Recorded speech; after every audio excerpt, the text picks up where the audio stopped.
our host for the show. Here I am, here I am.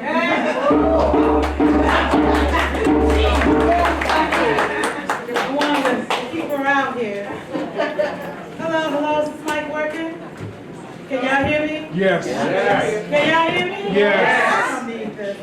Welcome to Sister Celebration. Thank you. We're celebrating womanhood. We're celebrating the baby inside of you, the child inside of you. There will be song, dance, and monologues. We're going to open the show with Indigo, right? Indigo. Sorry.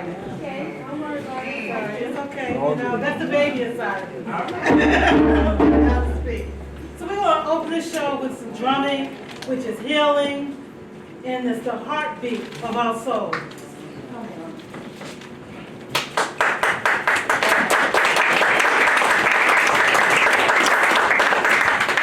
So we are the Healing Drum Collective.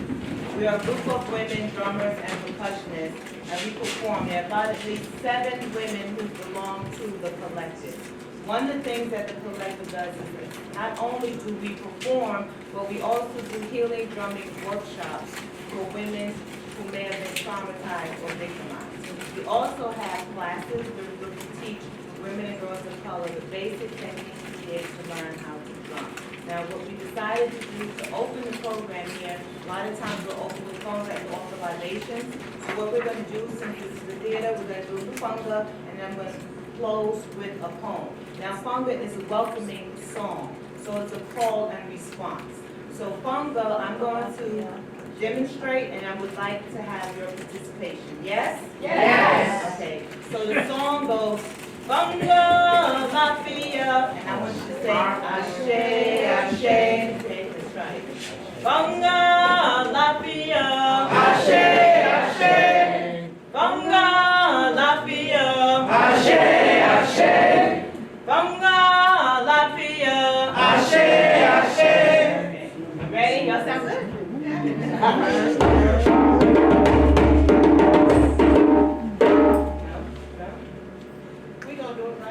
Because you started it right, let's go right.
Hello? Yes. Okay, so Indigo, that's me. I'm a self-published author and I wrote a poetry book. So what I'd like to do though is I'd like to read a poem just in honor of Black History Month.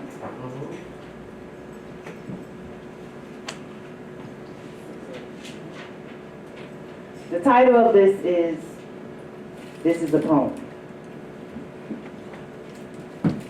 This is I refuse to salute to the red, white, and blue poem. This is a message to my brothers and sisters that I've got your back poem. This is a stand up for your rights poem. This is a our babies are dying in the streets poem. This is a capitalism and racism seek to continue to divide us poem. This is not a hate poem, but a love poem. This is if we ain't gonna get no justice, then there ain't gonna be no peace poem. This is we must teach our children the truth about our culture, tradition, religion, and history poem. This is if you knew the truth about your religion, you would remove every image of a white Jesus from your home and your mind poem. This is a black is beautiful poem. This is a love your hair in its natural state poem. This is as James Brown sang, say it loud, I'm black and I'm proud poem. This is a plea to refer to the others as brothers and sisters or kings and queens, not niggas and bees poem. This is let's build each other up poem. This is let's wave our red, black, and green flag high poem. This is eat right so you can think right poem. This is a public service announcement to our parents to stop buying Barbie, Spider-Man, Superman, and Batman products for our children. It affects their self-esteem. This is a call to my spiritual warriors and healers poem. This is a demand for reparations poem. This is a stop killing each other and aim the guns at our enemies poem. This is a thank you poem to our ancestors, revolutionaries, and leaders who fought for our freedom and liberation. This is a Black Life is Priceless and Black Lives Matter poem.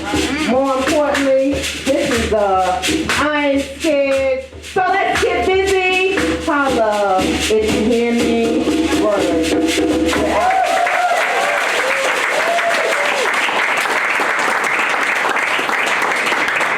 So I just wanted to introduce this to Sister Ellery. This is Nana Zakia. And we thank you for inviting us to be a part of your program. One of the things that we also do is that we sell products, so we have a lot of different things. So another time we'll be able to share that. But we really wanted to thank you and just say that we appreciate venues like this because it really helps for us to be able to come in front and share and so we can see what's happening in our community. I'm sure.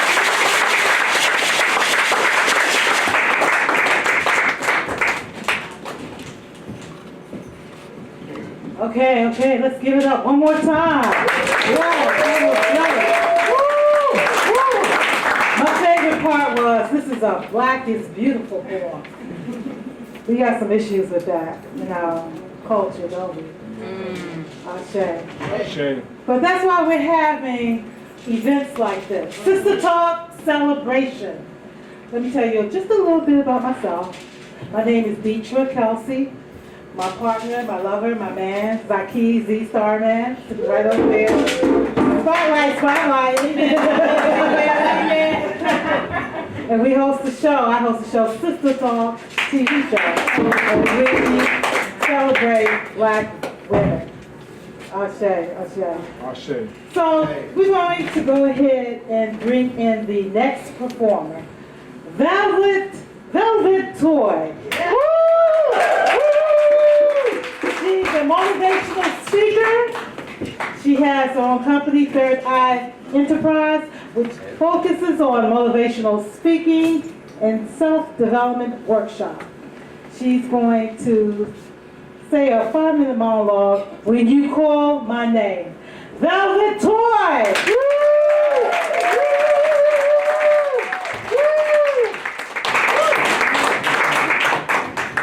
I don't need this mic. Can you please give me a mic?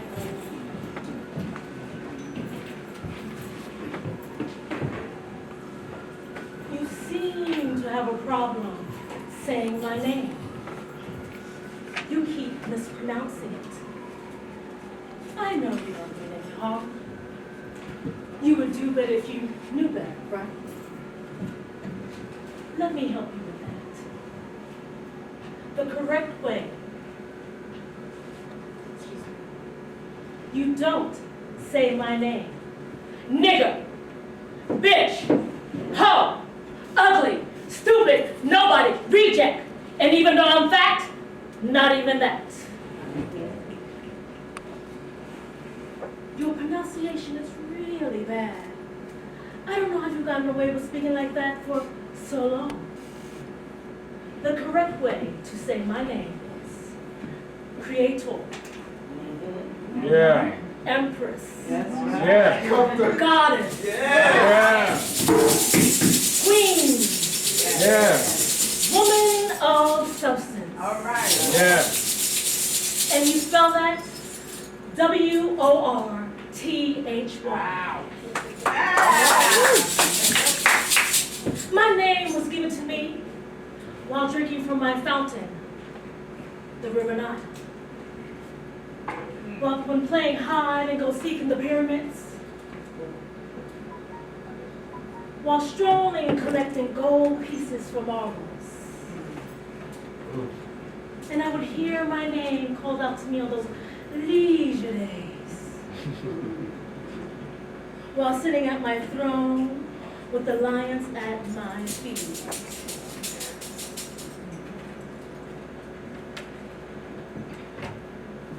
Correction fluid was needed for my name when they placed me on the auction block. I would hear my name called out to me while making my railroad underground.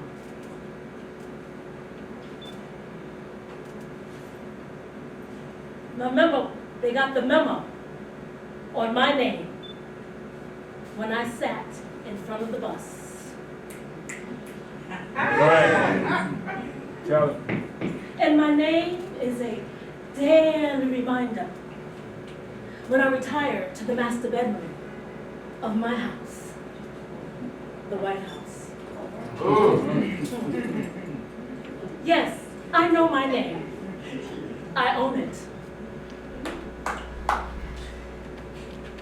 I realize, though, many don't know how to say their name, allowing others to call them other than who they are.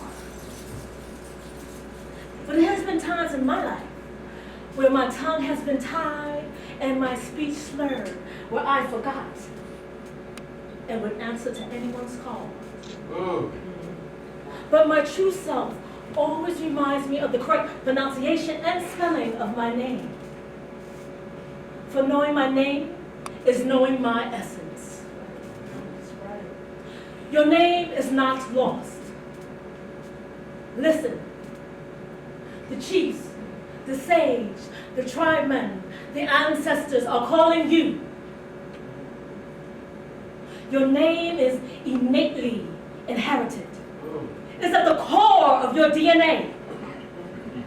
You just have to remember and connect, and you will be whole. Now that I've showed you how to hold your mouth and to place your tongue for the sound to come out properly, tell me, what is your real name?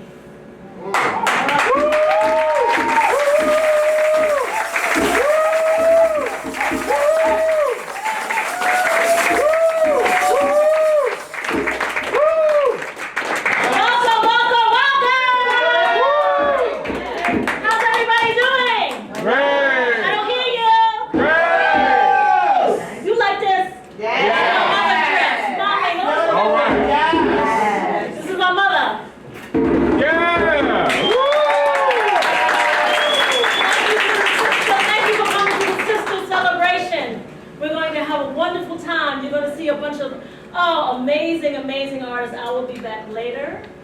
Thank you for coming and showing your support. Nikki, Sunshine, myself, and Deetra, Kelsey has worked very hard for you to be educated and entertained and to celebrate for Black History Month, the sisters.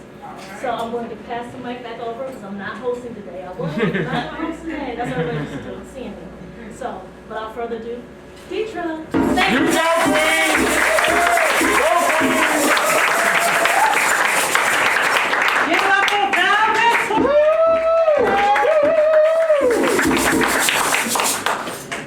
This mic really saves my voice, huh? Can y'all hear me? Yes. Okay, so I can talk normal. You know, that poem, that monologue she did, What's Your Name? You know, that reminds me of how we, this generation, even the generation before, forgot their name. You know, they answered to bitch, pose, instead of queens, or something like that. I remember growing up, you said bitch, those were fighting words. That's right. Now it's like, girl, where I know you from? You know, that's how it is. But we're going to move on. We're going to move on to Sistahcel Ellis. Sistahcel Ellis is a gospel recording artist and a songwriter. She debuted her album, A Sinner's Prayer, in 2017. So she's coming here to bring some church, y'all. She's going to sing a couple of songs. Bring some church in. Come on, Sistahcel!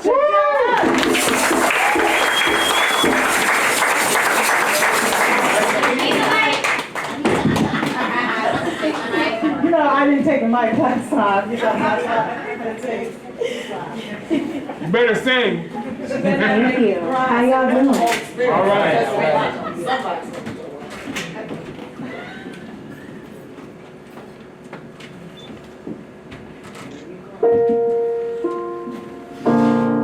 You're broken down and tired of living life on a merry-go-round.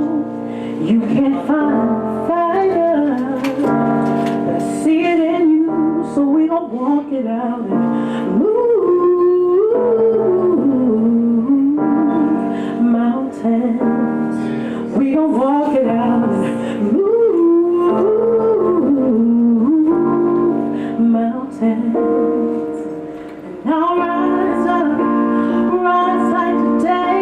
I'll rise up in spite of the ache. I'll rise up and I'll do it 1,000 times again. And I'll rise up high like the waves. I'll rise up in spite of the ache. I'll rise up and I'll do it 1,000 times again. For you, for you,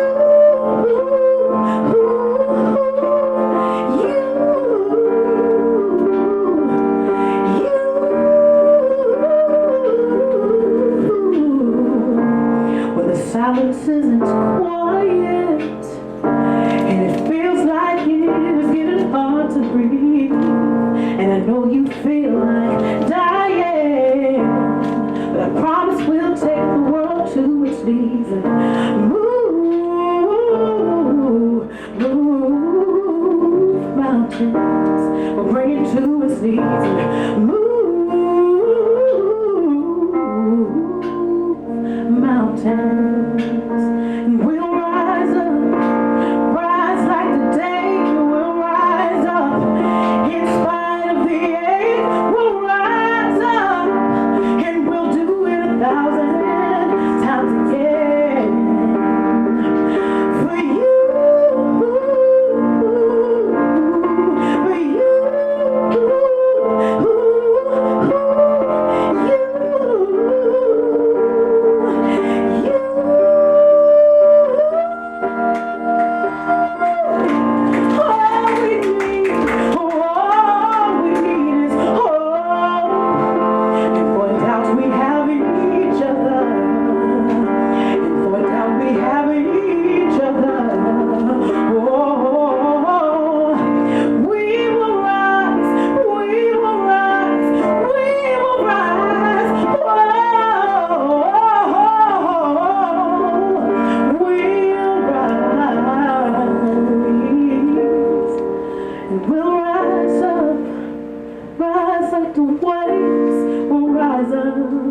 in spite of the ache, we will rise 1,000 times again. Oh, we'll rise up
solo piece off my album.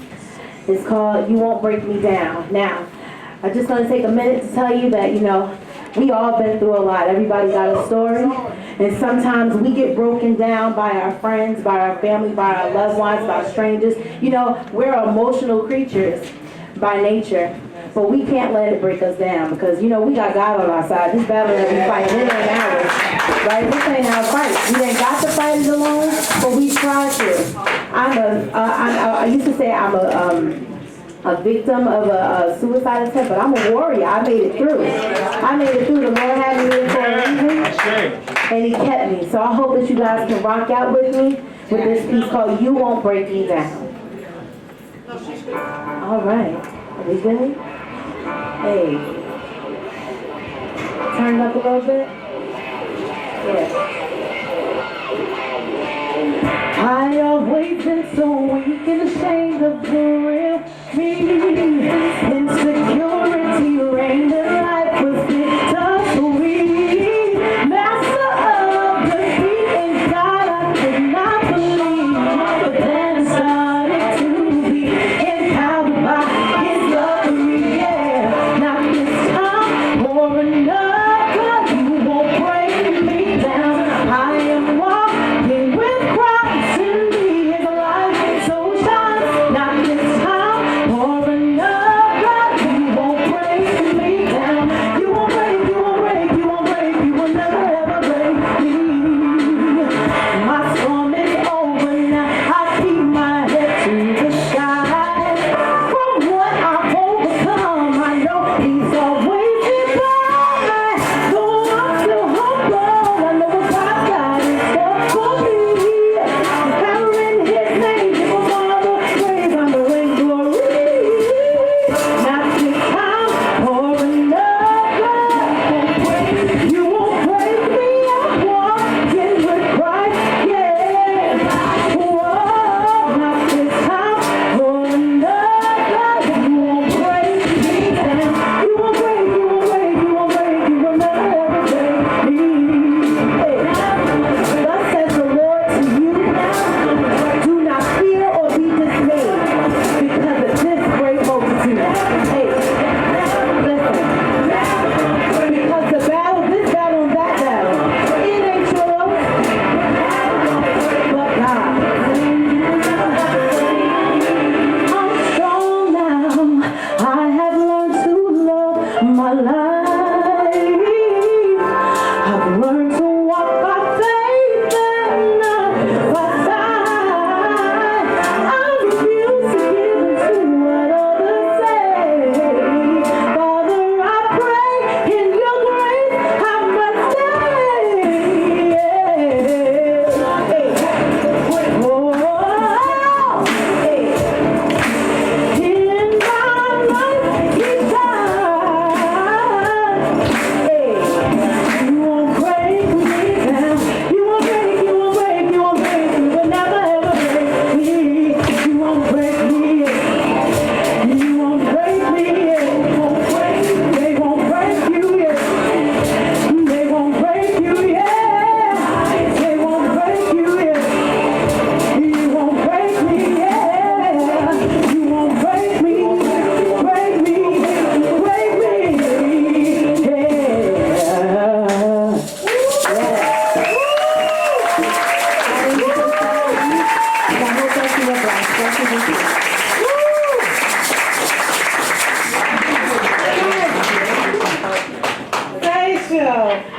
Facial, that was great. I told you, great church in here. What a wonderful, wonderful voice. Next we have Dr. Duncan, Folktales. Dr. Duncan?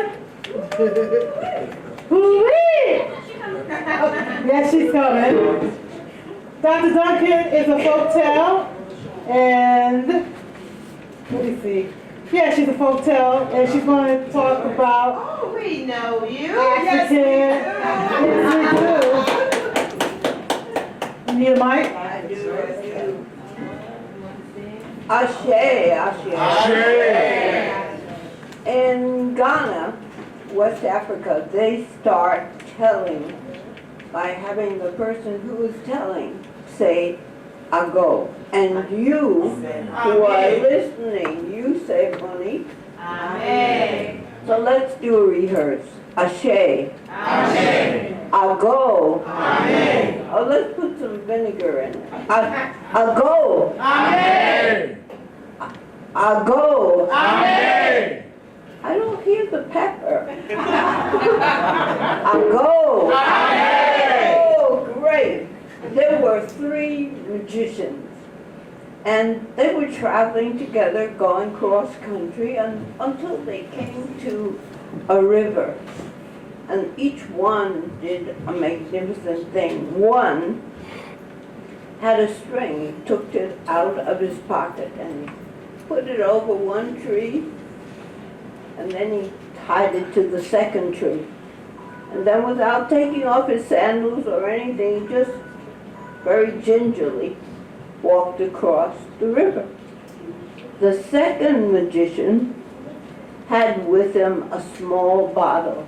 He quickly threw the bottle on the ground, took the cover off, and all of the water from the river went into the bottle. He walked across the river. When he got to the other side, opened the bottle, released the water, and the water all came back again. The third magician put his hands together, and fire erupted so intense that it evaporated all of the river. I want you to think about which was the most profound of all the 3 magicians. Just think about it. I'll tell you about another magician who was not known as a magician, but she did such amazing things like her ancestor, Harriet Tubman, Sojourner Truth, you know the list. Her name was Claudia Cumberbatch Jones. What's her name? Claudia Cumberbatch Jones. She was known as Claudia Jones, born in Trinidad, mother, father, and 2 younger sisters. She lived there for about 9 years. Then her mother and father decided economics were so ghastly that they moved to here, New York City, in Harlem, 103rd Street, 13 West 113th Street. They lived there for a year, had saved enough money to bring the 3 children to the U.S. to join them. Claudia went to school at junior high school for about a year, then her mother unfortunately made her transition. She continued in school, went on to high school. She studied right here on 6th Street, Wadley High School. She was an outstanding student, and she was about to be awarded the Theodore Roosevelt Award, but she could not attend the high school graduation because economics were so severe that her father was not able to buy her the cap and the gown. So she did not go to the ceremony. And because the father had been working and being paid as an editor of a Caribbean newspaper here in New York City, he lost his job. He found another job, and then he lost that one. So he then was able to work as a superintendent of one of the buildings in Harlem on 107th Street, 610 West 107th Street. And the conditions there were difficult, and the condition in the apartment that they lived in was so damp that Claudia developed tuberculosis.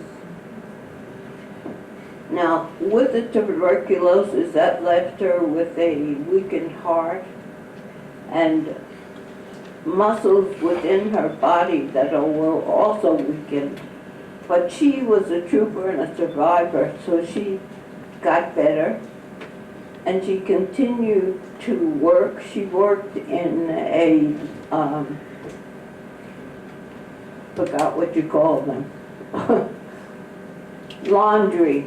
And she noticed so many of her co-workers would faint from the intense heat in the laundry. So she resigned and worked at a millinery.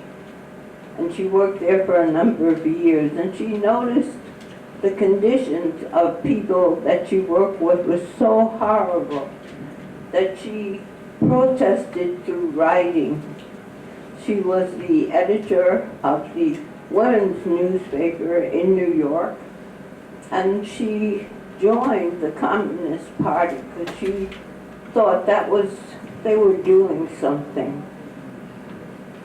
As a communist, she moved quickly through the ranks, from a member to a writer to a journalist to an editor, and was appreciated for her work and her diligence. While she was there, because of her communist affiliation, she was deported from New York. They couldn't send her back to Trinidad. Trinidad wouldn't take her because it was a colony, still a colony at that time. So she was deported to Britain. In Britain, she continued to write. Although when she got there, she expected a warm greeting, a welcome, but that's not what she received because of the racism. And that's one of the other issues that she would address. She would boycott, she would write letters, she would do as many, she would organize, she would campaign, she would have rallies, sit-ins, all of that against the oppression that she experienced as well as everybody else that she knew. So much so that she was arrested when McCarthy came in and was interviewed. She, along with a number of others, were arrested because of their activism. While she was in prison, she became drastically ill as a result of the tuberculosis, and she experienced a stroke. So they organized in the prison system and got her released because of her medical condition. What is her name? Cumberbatch Jones. She dropped the Cumberbatch so that the family would not be labeled or would not be harassed unnecessarily. But I want you to look up Claudia Jones and find out more about this remarkable woman.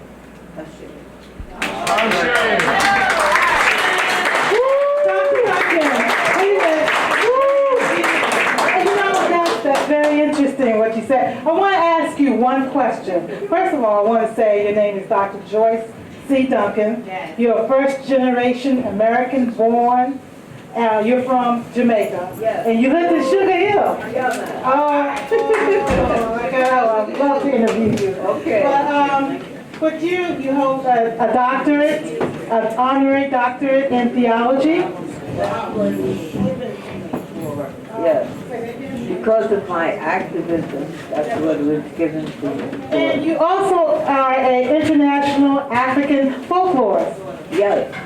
Why African folklore? Why did you choose that? I love it, and visiting many of the countries there, I learned more of the stories and traditions and the delicious food. Yeah, so continue the cultural enhancement by passing along the stories. You know, I love African folk tales. I do. My mother used to say things to folk tales to us as we went to bed, particularly with slavery. You know, she used to say they would sell your brother John, they would sell your sister. So that's inherited in me. But my soul sister is Zora Neale Hurston. My God, and that she was a blazing energy. She loved to dress up.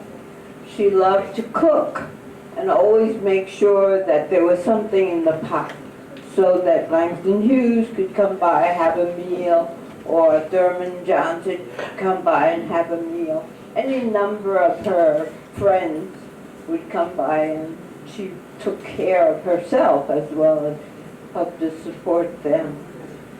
I just want to thank you for coming up and sharing your story. What's her name? Claudia Cumberbatch Jones. Good. Now we have coming up is Kim Weston Moore. She's been on Sister Talk. We celebrated her. Hey, how you doing? How you doing? Beautiful. You have an organization called Potpourri, right? Well, it's Rhythm Color Associates, and I present an annual reading series of global works by women called Potpourri World Women Work Series, and we are embarking on our 10th season. So, that's that. So, since you came up with, are you doing for us? Okay, so tonight, we're doing a piece, an excerpt from a new piece by Karima, and it's targeted for family, but high school and middle school. And it's called Me and Michelle. And basically, it's, we're just doing an excerpt. So it's how Michelle influenced these young ladies from different social stratas. One is kind of upward mobile, bougie black, and the other one is around the way kind of project. Like Sugar Hill? Yes. Yeah. Okay, here we go. Okay. Cover. Places.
Utilizing my own style.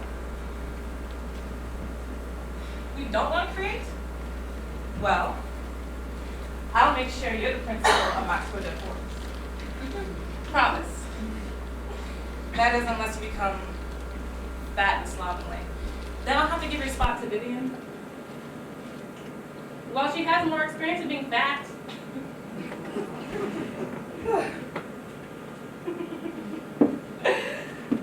What time is your mother expecting you home?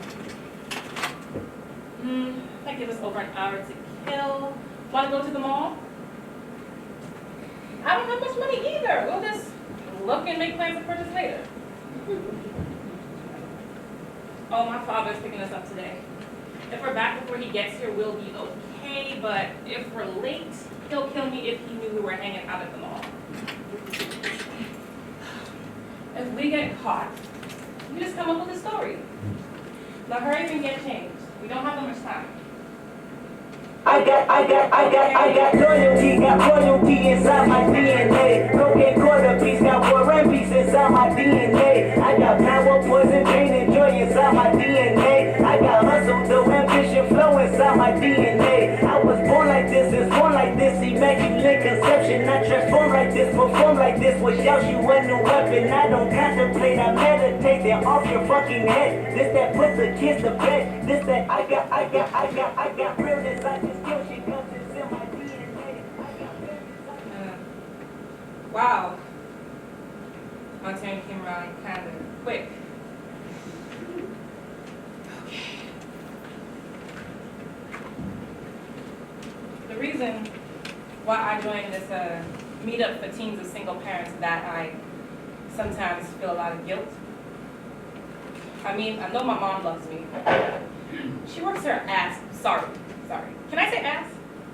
Anyway. She works hard and she wants me to go to college and all that. She wants me to have more than what she had. She's always taking me to these cultural events and stuff over the weekends when she doesn't have to work. It's like she'd be forcing what she wished she had or wished she had done on me. And I feel guilty because we don't want the same things.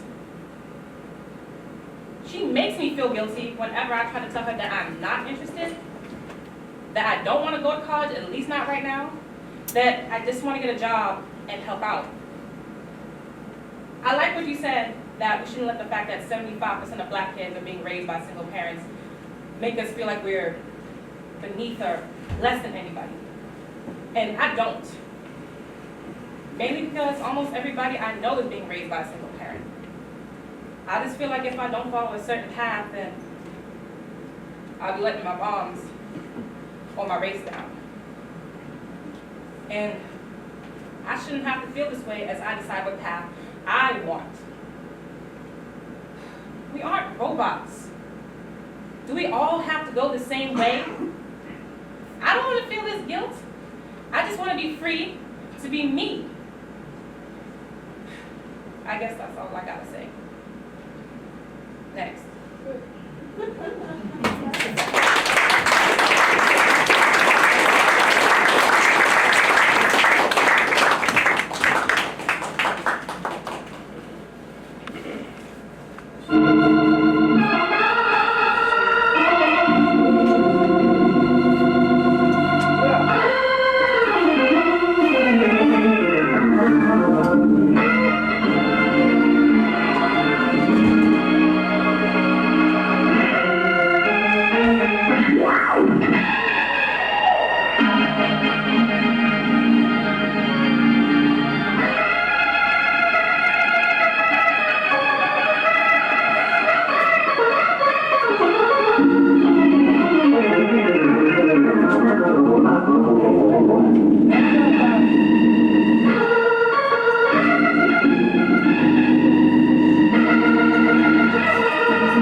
It is such a profound honor, truly a proud honor to be here today on behalf of myself and my husband as we celebrate one of the greatest spirits our world has ever known, our dear friend, Dr. Maya Angelou.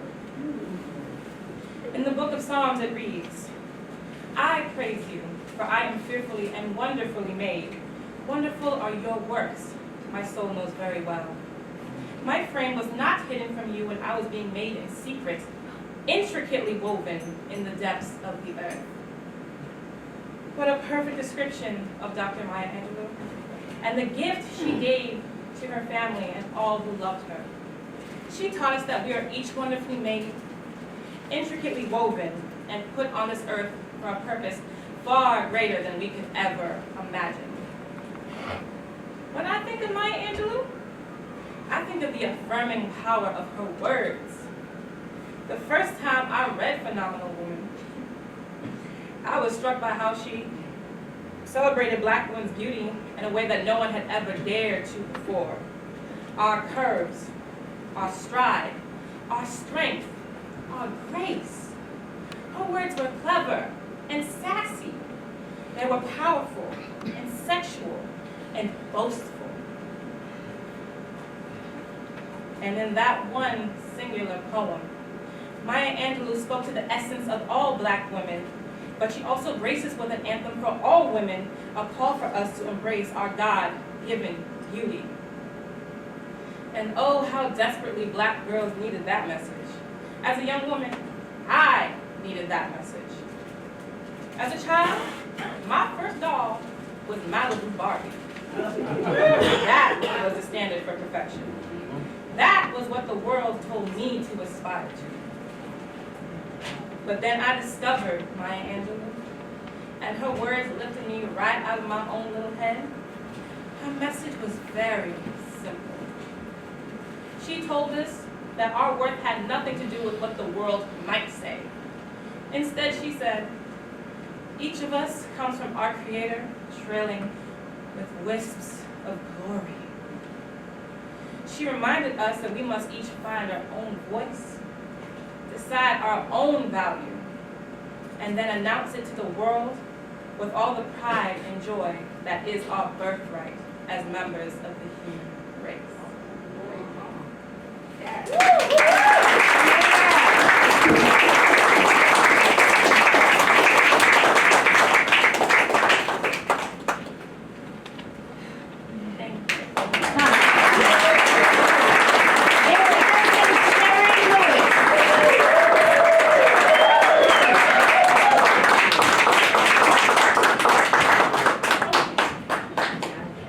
Yes, you said it. Say it one more time. Introducing Cherie Lewis. Woo. Thank you. Thank you for writing that. I didn't write it.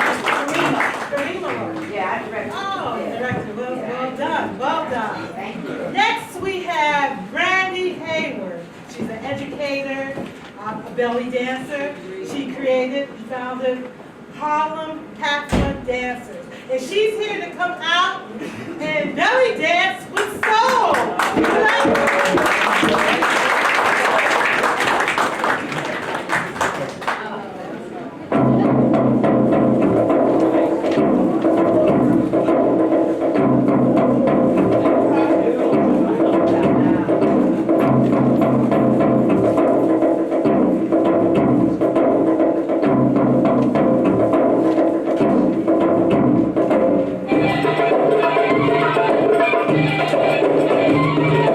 Thank you.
That's what I was gonna tell her to do.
You have to teach me a couple more people.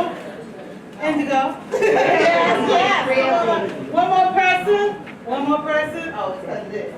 Yeah. A male or male, female. Come on. Equal opportunity. Come on. Yes. Equal opportunity. Come on.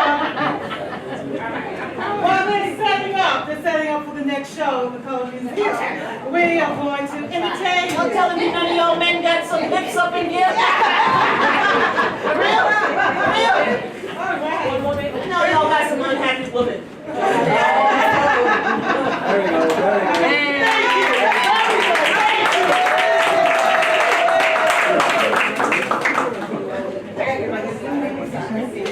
Okay. Yeah. Can you get some music? Shoot. Give me a second. Come on, That's a maybe. It's gonna be a maybe. That's right. You got some music? 1 second. Yes. We can play the music before, or the first music.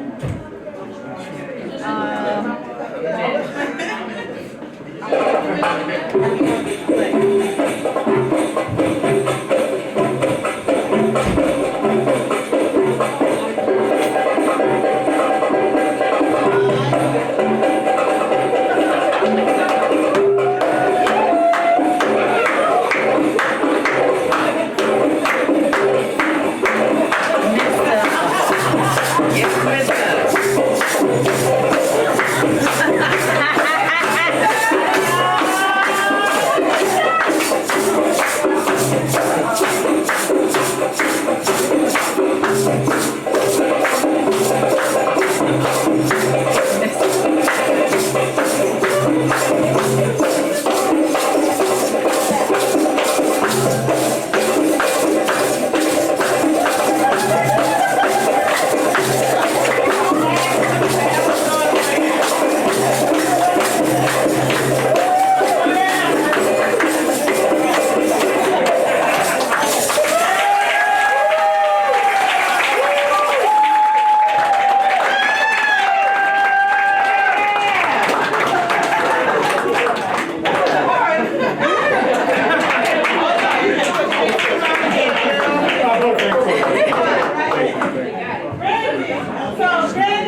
have many jobs. One of them is to be a belly dancer, a belly dance instructor. Is this one? Yeah. I'm a belly dance instructor mostly, and every now and then I perform belly dance for charity events or do workshops across the country. I noticed that there was a dearth of dancers of color, which really puzzled me because the lands where we come from and where the people are black, Egypt, Morocco, Tunisia, Algeria, where these folks come from, there was a dearth of black belly dancers in this country being represented. So what I created was Harlem Hafla. We know where Harlem is, I'll see you there. And Hafla just means a gathering where there's food and dance and drumming.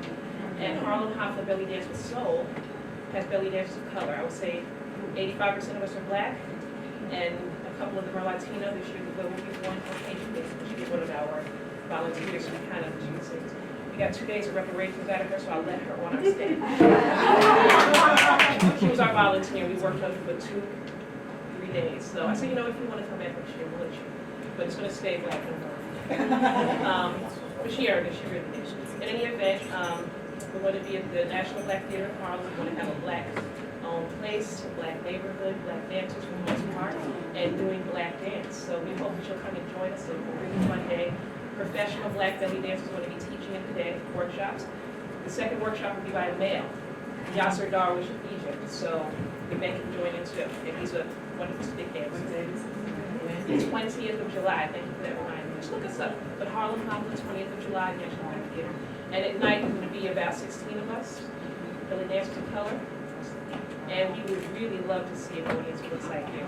I'm jealous of you. This is what I want to see. A quick question. Quick question. Absolutely. Quick question. Isn't it like belly dancing more like a East Indian? Not at all. Not at all. There are hybrids of it throughout the world because tribes have entered, conquered each other, visited, etc., intermarried. But Egypt, if you look at their temple walls, those people are brown and they're dancing. The costuming has changed, the dancing movements are not. Sumerians moved down, it became more Arabic, but those people were black. They're on the other side of the Aswan Dam. That is their dance, our dance, black people. Because of my class, you're going to get a lot of lectures. I have a question. Yes, ma'am. Yes, ma'am. You're going to get the real history. I don't just do this for fun. Here's another question. I'm actually a nerd. I was in the library online. The line was too long to check out my books. And I saw a belly dancing video, and I got hooked. You have a question over here? Yes, ma'am. Oh, I was just wondering, there's lots of Middle Eastern restaurants, Mediterranean restaurants Yes. in the city. I've never seen belly dancers in those restaurants. Every now and then you will, but I often call and ask. And when I show up, they suddenly don't need a belly dancer. Yeah, that's it. Sometimes they do, but most of the time they don't. Or I'll give maybe 5 minutes. So I'm giving a stage and a space and a voice to belly dancers who do what I do. Right on. So you have a question here, right over here? Yes, ma'am. Where are your classes involved? Okay. Well, you know what? This isn't being recorded, is it? I couldn't afford Harlem rent. I'm from Harlem. When I graduated from college, I couldn't, build up this office. But I'm one neighborhood north in Washington Heights, Cultural Arts Center. And if you look up Harlem Hafla or Google it, you'll find me. And you know what? I have a bunch of bad cards in my bag. I'll try to give them out. Oh, yes, please read up. I have cards. I'll stay. Hafla. Oh, I'm sorry. H like Harry, A apple. F Frank. L like Larry, A apple. Harlem Hafla. I'm sorry, ma'am. I hope you will. I want to see who will. Harlem and House. Mostly us in my classes. I'm Latina, but mostly us. All right.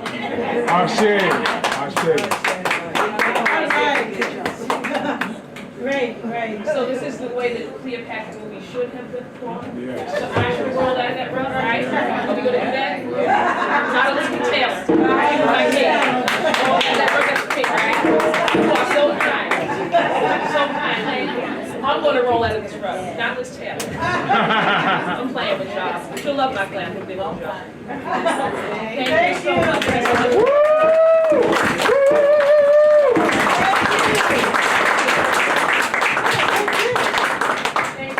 Well, they're setting up for me to roll off the road, But, yeah, we're about to do the Colored Museum featuring Nikki Sunshine, Velvet Toy, and Patricia Phillips.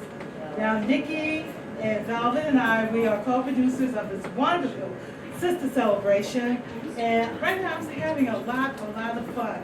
So, I'm sorry. You ready? Now? Oh, okay. Wow, I was about to give a dissertation. That's what she told me. Okay. All right. Now, Nikki Sunshine, Patricia Fields, and Velvet Toy, and the Colored Museum.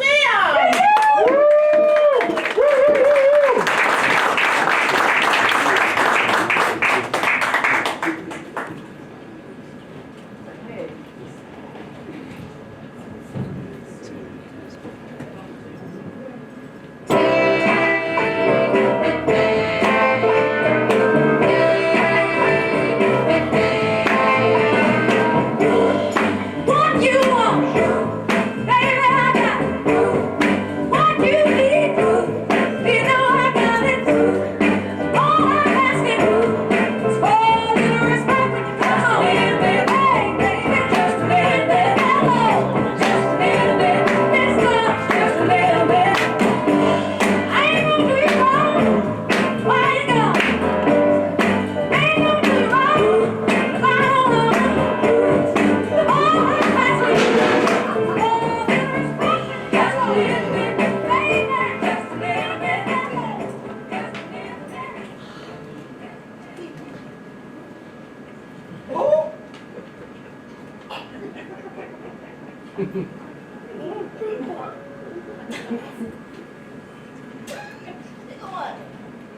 No wonder, girl, wake up. What? What is it? Check out girlfriend. I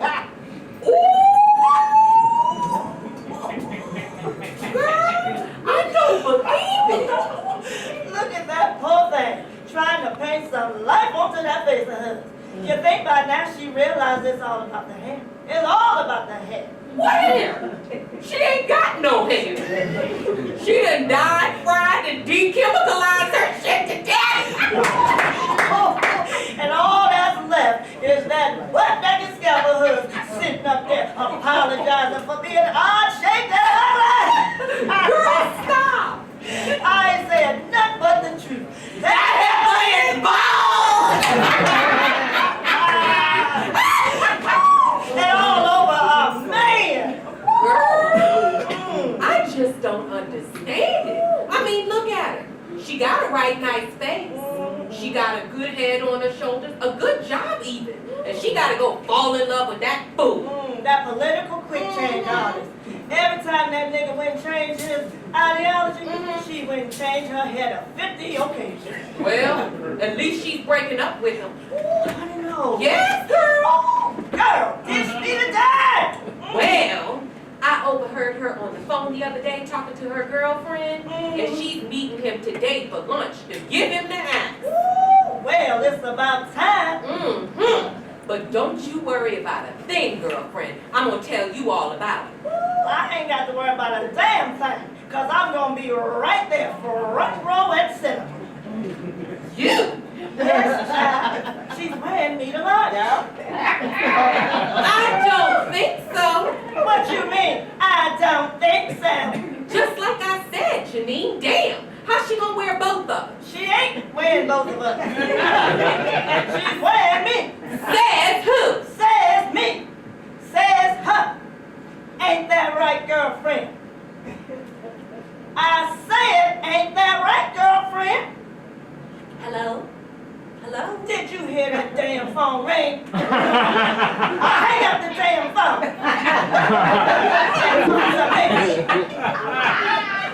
I don't understand. It ain't deep, so don't panic. Now, you're having lunch with your boyfriend, right?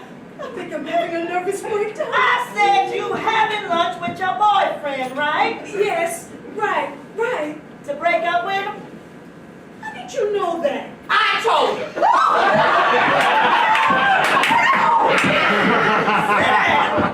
Set your behind down. Now, set her straight and tell her you and me. No, she's the one that needs to be set straight. Tell her you're wearing me. No, tell her you wearing me. I actually had it made up my mind. What you mean you ain't made up your mind? After all that food I put you through, you gonna need all the attitude you can get. And there ain't nothing like attitude and a healthy head of kings to make his stuff shall river like this shit. That's right. When you wearing me, you letting him know he ain't getting no sweet talking come through your love without some serious resistance. No. The kink of my head is like the kink of your heart, and neither is about to be a hot pressed into surrender. Oh, that shit is so tired. The last time attitude worked on anybody was 1968. Janine, girl, you need to get over it and get on with it. And you need to give that nigga a goodbye he'll never forget. I say give him hysteria, give him emotion, give him rage. And there's nothing like a toss of the dress to make your emotional outburst shine with emotional flavor. You can toss me back, shake me from side to side, all the while screaming, I want you out of my life forever. And not only will I come bouncing back for more, but you just might win an Academy Award for Best Performance in a Dramatic Role for a head of hair. Miss Honey, please. She don't need no Bobby doll dipped in chocolate telling her what to do. What she needs is a head of hair that's coming from a for-real place. Don't you dare talk about anybody coming from a for-real place, Miss Made in Taiwan. I ain't ashamed of where I come from. Besides, it don't matter where you come from as long as you make it in the right place. Well, it don't matter the grade as long as the point gets made. So go on and tell her you're wearing me. No, tell her you're wearing me. Set the bitch straight. Who you want? Let her know. Get her way to the beginning to be me. You I am Wally. She is king. I am exotic. She is common. I am clan. She is red. I'm from T-O-N-S-A-G. Tell her you're wearing me. Tell her.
We'll take an intermission and we'll be back on the second half.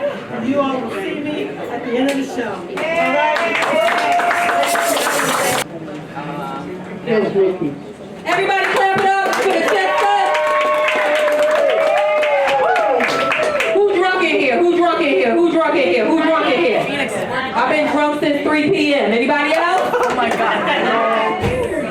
Okay, we didn't do the roll call. Is the Bronx in the house?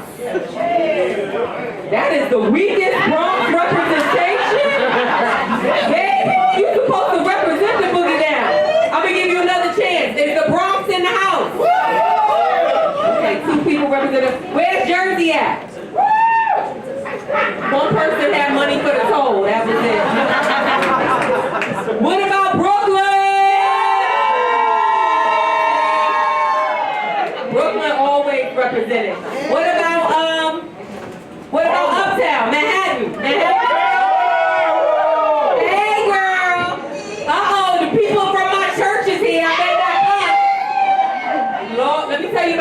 from my church. Let me tell you something, I love the church people, but don't give the church people your phone number, okay?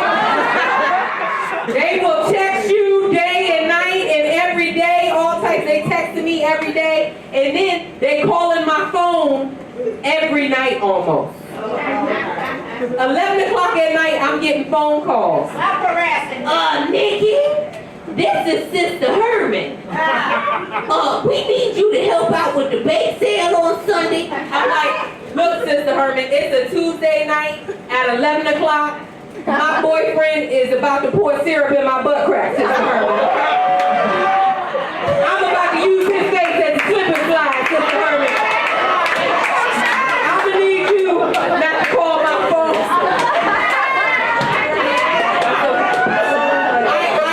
I got love for the church folks. I ain't got nothing against the church folks. I love Jesus. I do.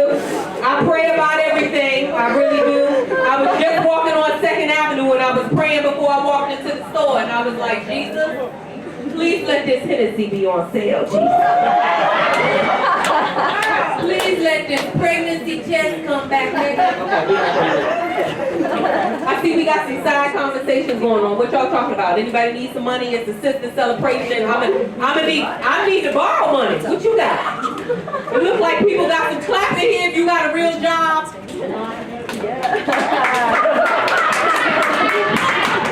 Sisters need some serious assistance. Ain't nobody getting W-2 up in here who got a 401k? Make some noise. This side is good, this side is broke. This is the broke side. I have a college degree from Northwestern University. All right now. Don't clap, I work in an erotic massage parlor now. My family had no idea I have Livermore balls and Kobe Bryant. You know anything about that, sister? Where you work at? You look sparkly. Where you work? I retired 30 years ago. You were retired 30, you look 35. You trying to borrow some money. Yeah, exactly. The sisters know. The sisters know.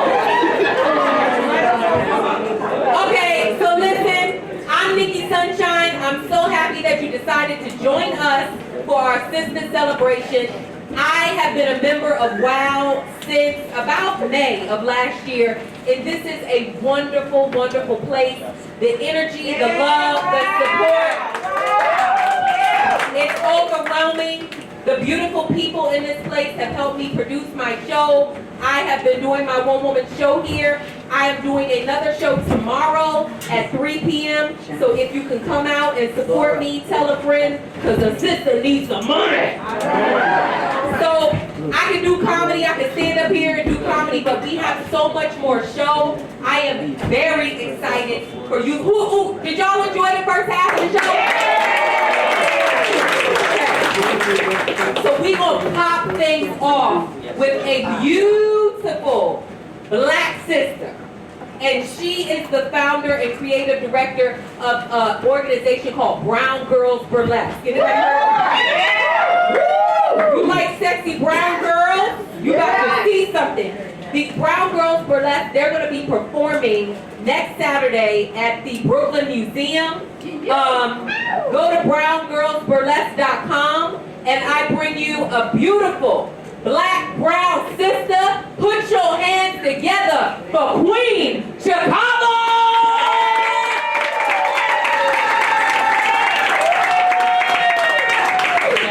Yeah. We got a couple little things we're gonna do here. We got there's a chair and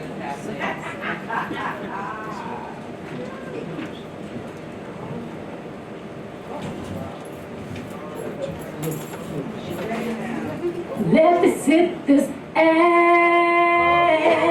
on you. Show me how I feel. Let me take this off.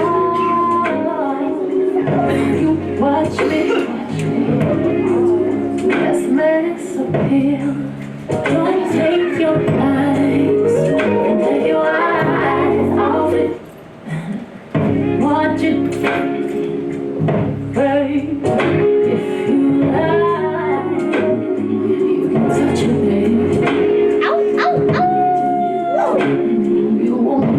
you, baby.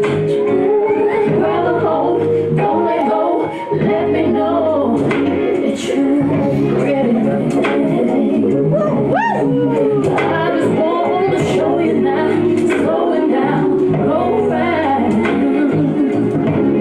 You rock hard, I rock steady, and rock right up to the side of my mountain. Climb until you reach my peak, babe, peak, babe, peak. Right to the bottom of my mountain. I wanna play in your peak, babe, peak, babe, deep. Then dip me underway, feel my river flow and flow.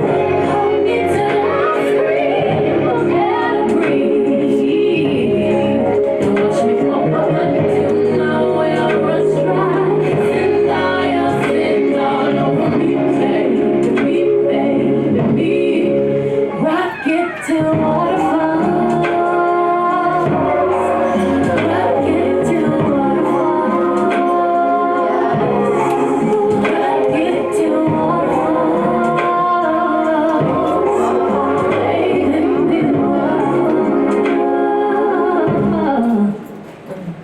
I do it like it's my profession. I gotta make a confession. Put it in your face. You gotta work. Personal trainer or therapist.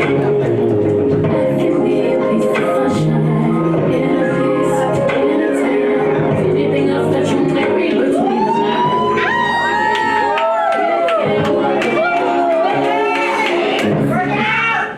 Right up to the side of my mountain. Climb until you reach my peak, babe.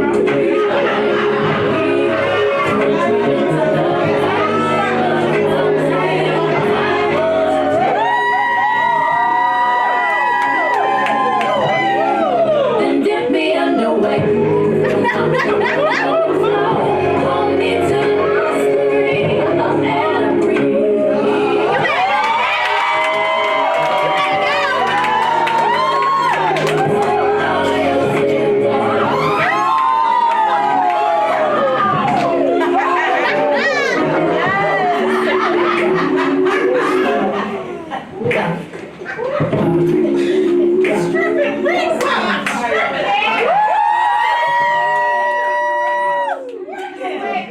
You gotta work, Chicago.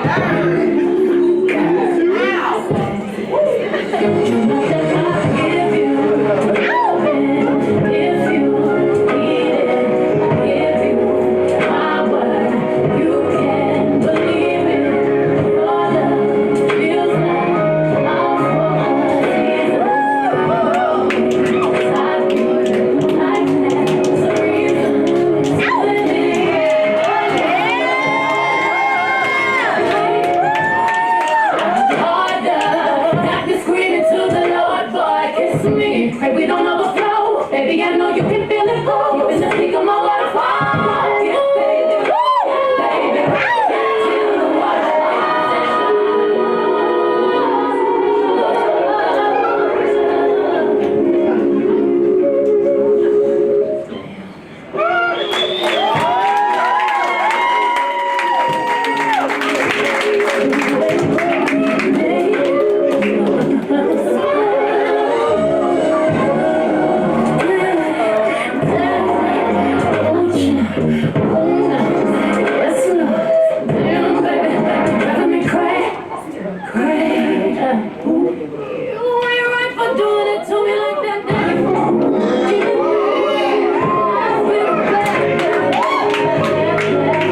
till the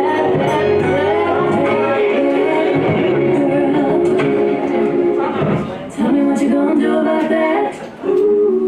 Punish, feast, take.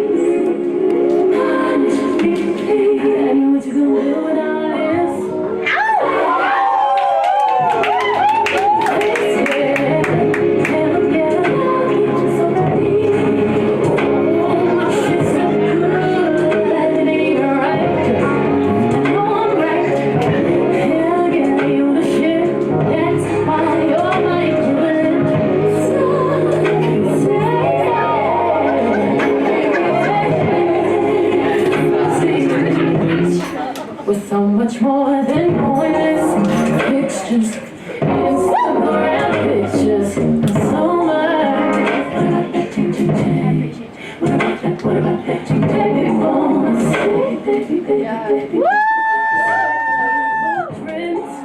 Trying to fit in. Home is where the heart is. God damn it, I'm comfortable in my skin.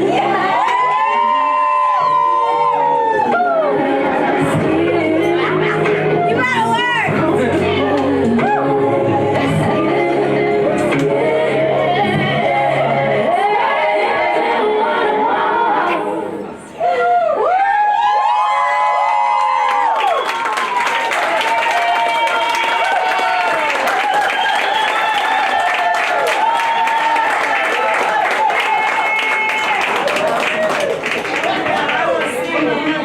One more time for Chicago. I wasn't ready for all that jelly. I don't know if you was ready for that jelly. Y'all know I'm gonna be in trouble with the church people now. They gonna go back to church. Pastor, you don't know what Nikki was doing down there. You wanna see me do it? You said you wanna see me? I can do the same thing she did. You get a little more than that. All right. We're going to keep this show going. This next performer coming to the stage, I've known her for a number of years. She is a veteran in the comedy game. I'm talking about she's been on Arsenio Hall. She has performed on Saturday Night Live. She currently is on Sirius Satellite Radio. Clap it up for Rhonda Henson!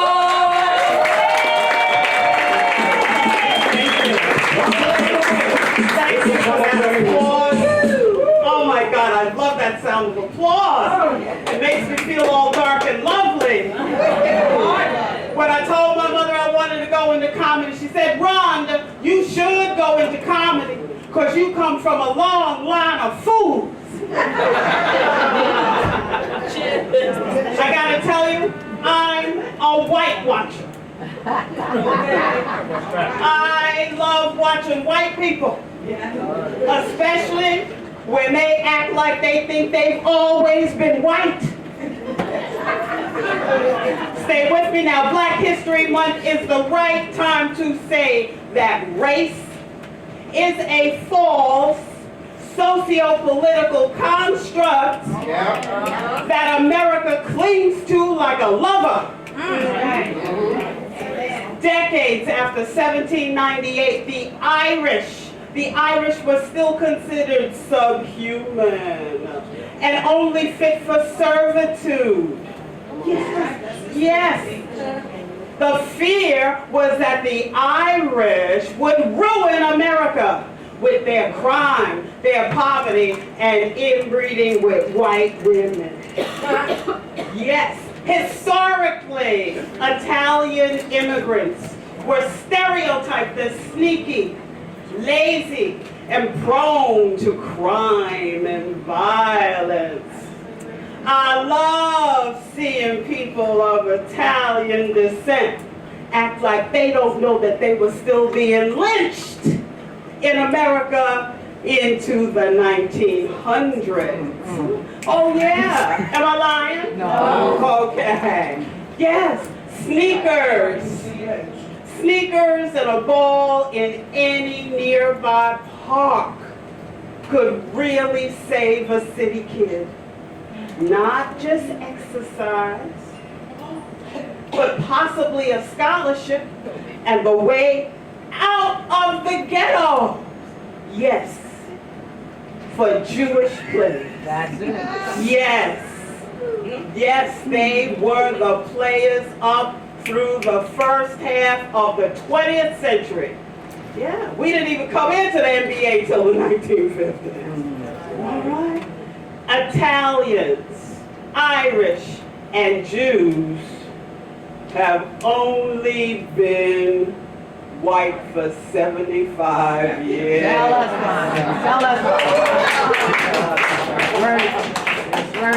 And those Jewish people were playing b-ball because they had been excluded from all of America's tennis and social clubs, okay? I like watching white people, and this is why I hate Uber. because Uber took away my favorite wife watching activity. I used to love to watch them hail a cab with the confidence that you will stop for me and take me where I want to go. Do you remember when the movie star Danny Glover couldn't hail a cab in New York City? Yeah. Those were great watching white people days.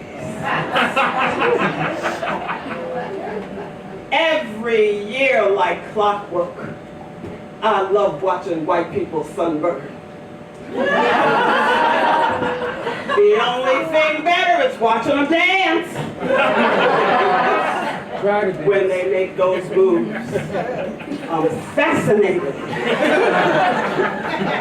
No lie, last year, a white FBI agent in a nightclub busted a move with a backflip.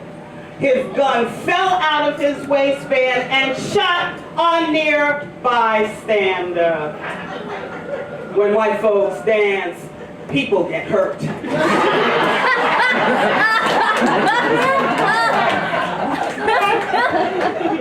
If cool, on fleek, or woke is any example, our African American vernacular English is legendary. Black people, we are the champions of slang. Yes, but white people adore a euphemism of understatement. Oh, yes. Oh, yes. They love discussing their adventures in vandalizing, stealing cars, selling drugs, shoplifting, and not getting caught. Yep. And how often afterwards the police drive them home. Oh my God. I can listen to those stories all night. Oh my God. They love it.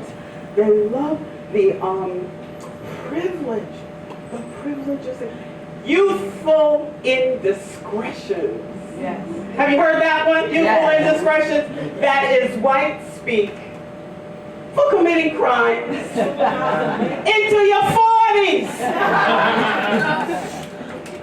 Oh my God. And they casually label taboo or illegal activity as an experimental phase, which allows them to experiment with heroin for 20 years. Oh yes. But you know who really gets the best tea on whitewashing? The help. Yes.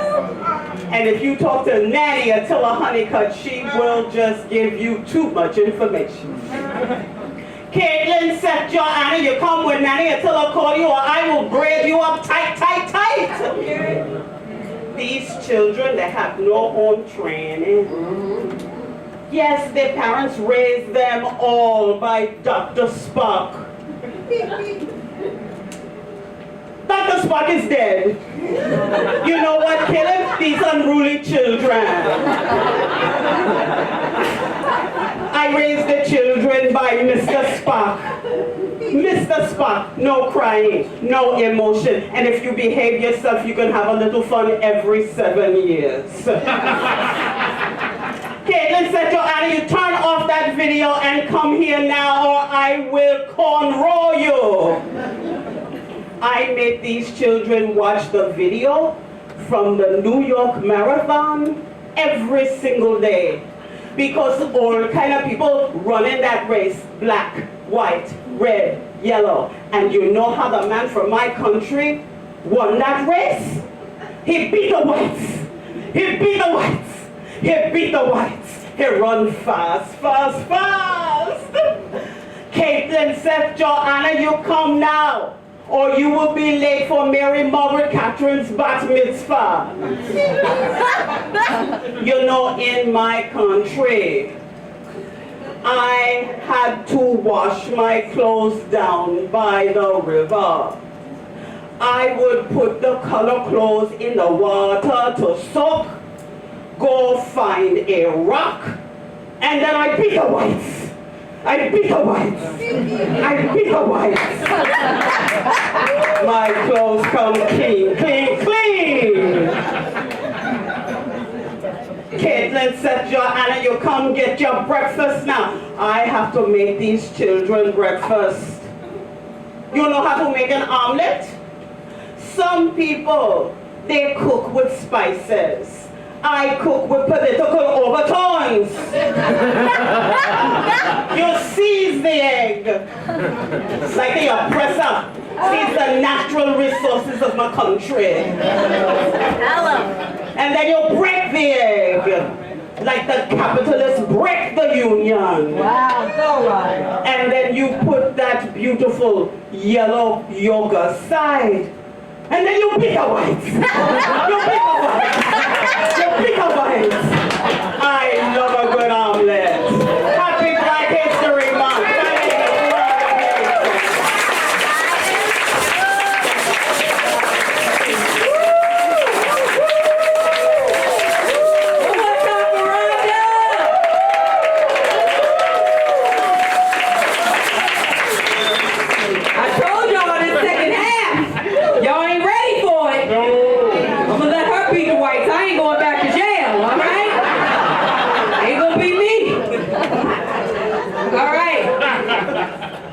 Performer hails from Chattanooga, Tennessee. Anybody from down south?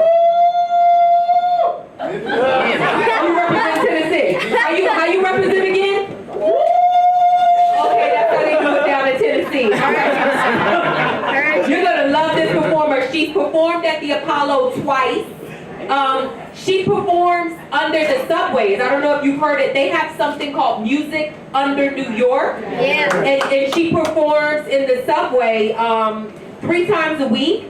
And she is the writer of a solo show called Hound Dog at Life and Times of Big Mama Thornton. It's a bluesical. It's a bluesical about the blues legend Willie Mae Big Mama Thornton. I am not going to talk no more. We just going to turn it over to the fabulous, illustrious She. Do your thing, girl.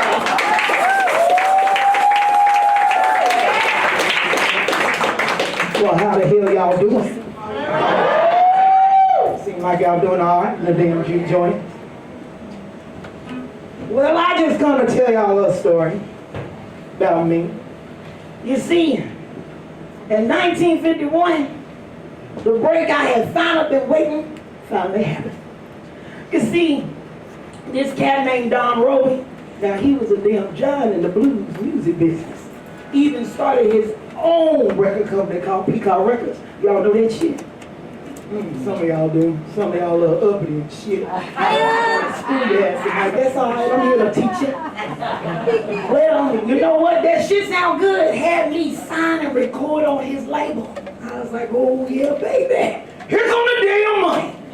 No, my black color ass still had to travel. I still had to sing to try to make me some cash. Well, I mean, we recorded a couple of songs here and there, but there wasn't no damn hit. So then Don, him decide, him gonna hire a writing team. What the hell for? We can write all the goddamn songs. But next thing I know, I'm in the studio. And these 2 little white cats come in, looking like they still drinking milk from their mama's titties. Talking about they some damn songwriters. I say, oh Lord, here we go. I say, what the hell's y'all name? They say, Jerry Lieber, Mike Stoller. Now that shit sound Italian if you ask me.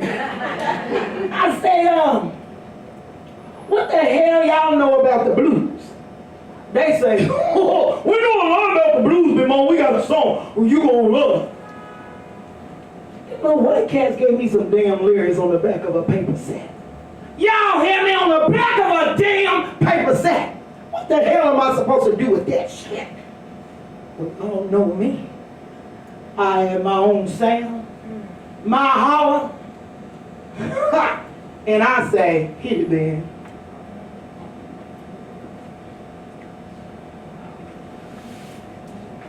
Ben, y'all out there? Can't find him nowhere.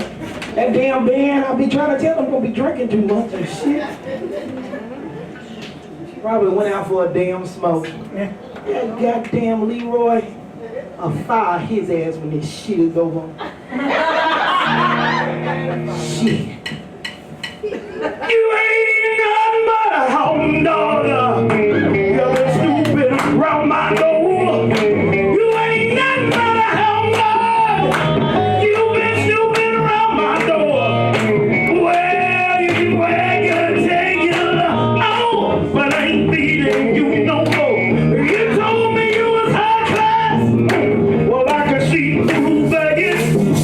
Yeah, you told me you was high class, baby. Yeah, well, I can see through that.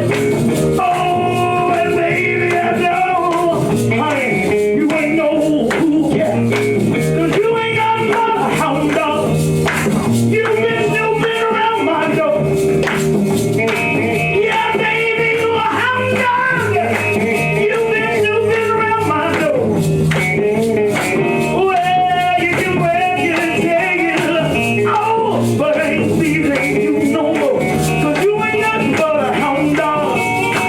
You've been snooping around my door.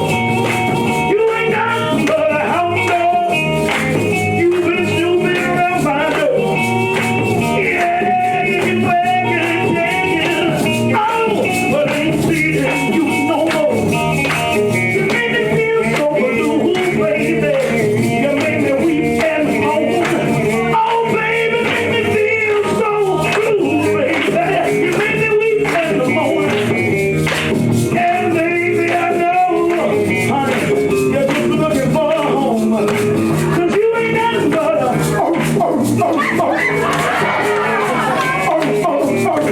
You ain't nothing but a hound dog. You've been snooping around my door. You can wag your tail. Oh, baby, I ain't feeling you no more. That shit there, that's a rocket song, man. That shit got some heat on it, ain't it? Hell yeah, it do. But don't y'all forget, it was me, Big Mama Thornton, who added them damn hollers and them damn sounds to them fucking paper bag lyrics and made that shit a hit. And don't y'all forget. Now me, my song Hound Dog, that shit was good. Had me traveling everywhere, even me a teacher as a main hero. Little old me, Big Mama, a hero. Oh yeah, had me traveling everywhere, except for the damn bank. Shit. You see, me, I was the singer. I was the one that gave that song the force that it needed. But them damn Italian cats, them little songwriters, well, they get all the damn money and all the damn fame. Hell, if you ask me, Big Mama, that damn hound dog would have been one sick ass puppy if it wasn't for me.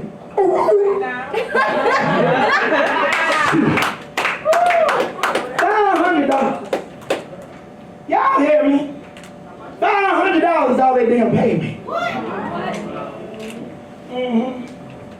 Color folks were saying that was inequity. Shit, I said that was fucked up. I know right then and there, had to start writing my own shit. Get my own shit published with my name on it. But still, I had to travel, do some singing here and there. Band gonna hit that. But that's all right, because I know something was gonna come around for Big Mama. So, I was doing my thing.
Nikki, for the invitation, and it's been a pleasure. Gigi, one more time, everybody. Gigi actually won Best Concert in the Solo Festival, the 2018 Solo Festival, with her bluesical about Big Mama Thornton. And it's amazing the stories that we have as Black women.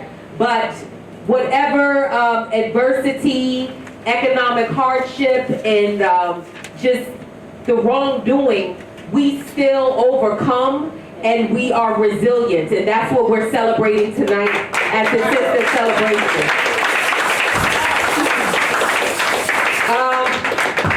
On March 1st, She's going to be performing at the University of North Carolina, Chapel Hill. She's going to be doing her show. So if you want to see it, you can go to www.shedance and see when she's going to be doing it again here. This next performer that's coming is actually one of the co-producers of the Sister Celebration. We produced this show. She helped me with my one-woman show, Confessions of a Massage Parlor Madam. And on March 1st, we will be back here at WOW, and we're going to be doing a showcase. A little bit different than this. We're going to be celebrating women. So it's all about the women again, because here at WOW, that's what we love. We love women and all of that. But our next performer is going to be doing a different piece. She did a piece earlier. This one is a little bit more serious, and it's going to be hard-hitting. Please give a warm welcome again for Velvet Toy.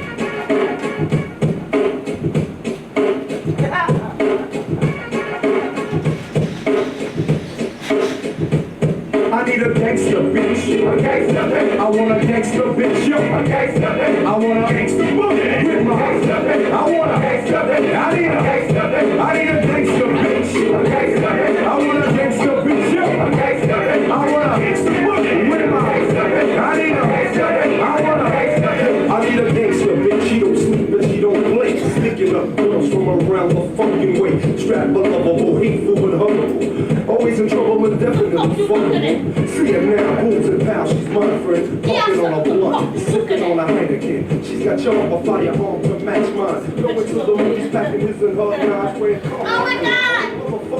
What is wrong with her? She seems so angry. Why'd she have to speak like that? Such an embarrassment to the common race. You need to mind your business. I ain't say nothing to you. I wasn't fucking with nobody. I'm eating my shit and I'm minding mine.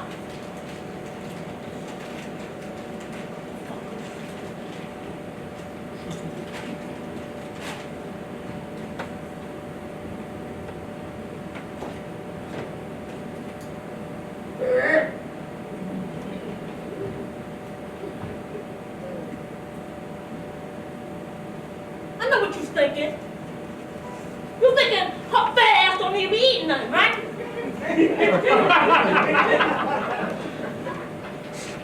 Oh, yeah. You think you know me by looking at me, but you know nothing about me. Yo, you see a fat, black, ugly chick, and you think you know my life. Don't nobody know me. Not even my family. My mama's asking you to be here. I'm a base baby. Baby, baby, baby. I know you'll break with you until you got here. Yeah. I was doing this again.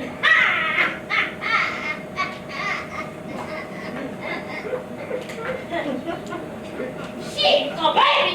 I don't want no more babies. I tell you one thing, though. If I knew you was in my belly, Yeah, Mom. You told me. Sure glad you hit on that. Take care of your younger brothers and sisters, because Mama got shit to do.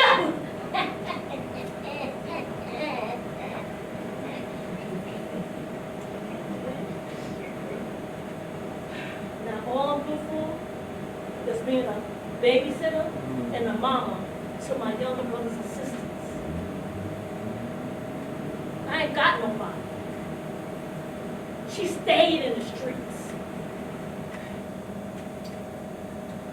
Yeah, I got older brothers and sisters. One's dead. 2 in jail. And the other 2 got the fuck away from here. Should have fucking whipped their asses.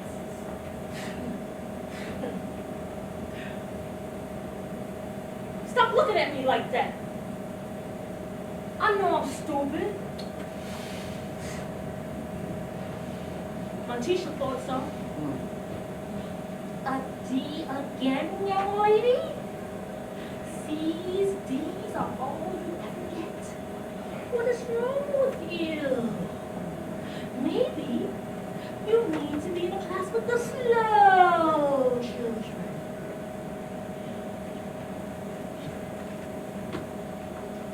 I figured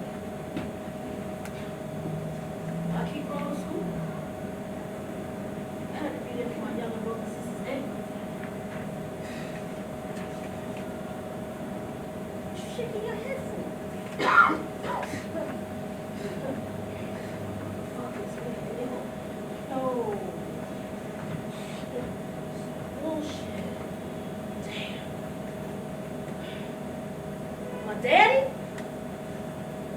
Yeah, I know my daddy. At least that's what my mama told me that was my daddy. Yeah. No. Pardon me, Mrs.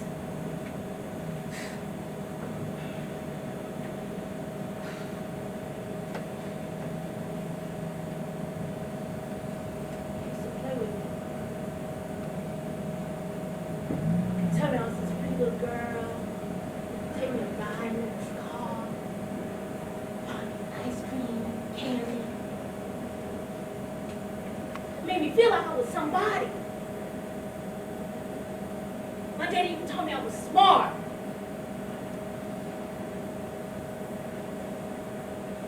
Baby girl.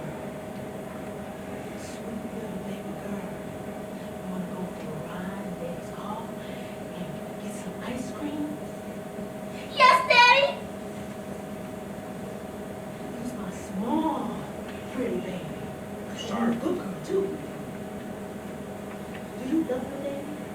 Yes, Dad. Daddy loved his baby girl. And don't you ever forget that. I love my daddy. He's my favorite person in the whole wide world.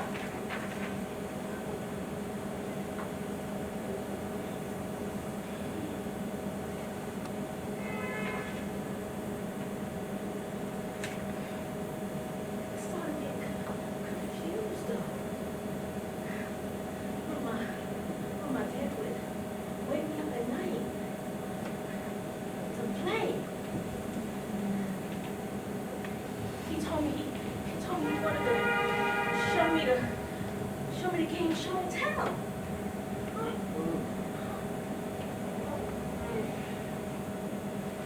Big girl, wake up. Let's play. Daddy? Huh? I want to show you something. If you get down on your knees, in front of me, in between my legs, I got a lollipop for you.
My daddy, he told me he was supposed to be my first man.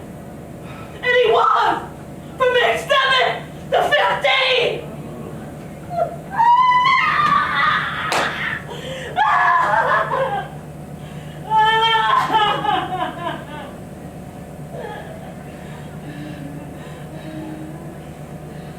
My daddy, he was the one who taught me to man to pull it out.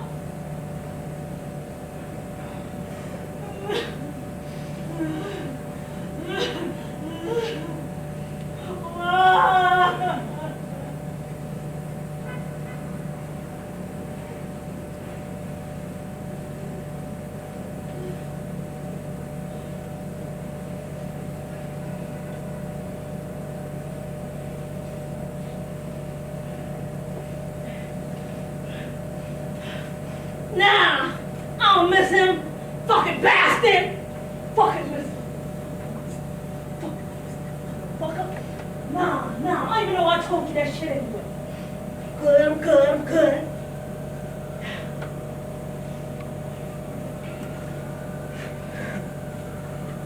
I thought it was gonna be alright for me and my baby.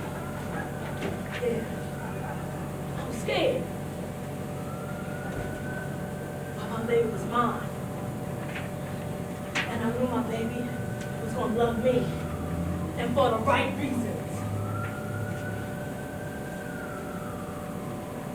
They made me get rid of it.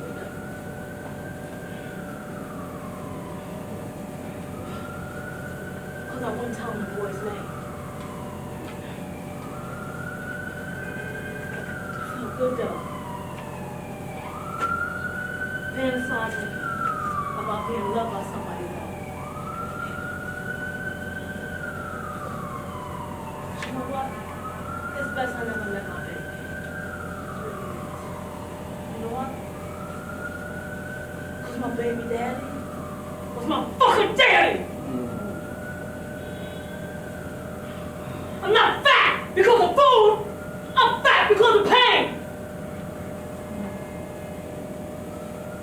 And what do you care? Nobody's ever cared!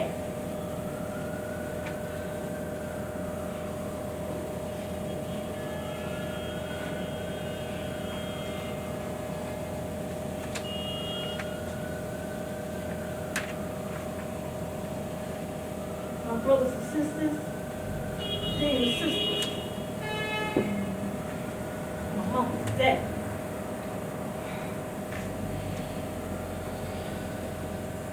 My daddy, I started having lots of problems with his stomach. He died. The doctor said they found small traces of rat poison in his system. As if somebody was trying to kill him slowly.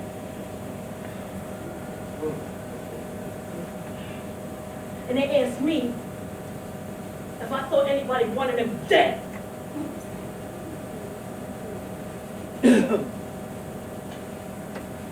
Stop looking like that! Stop looking at me like that! Blame my mama! Blame her mama! It's generations of no love! And you sit there and judge a fat, black, ugly chick! Well, fuck you! Fuck you. Man, I don't even know why I even told you my business. Hey, Doodoo, come on. Yeah. You know what? Leave me alone and let me eat my shit till I figure a fucking way to get out of this motherfucking world. Shit. Yo.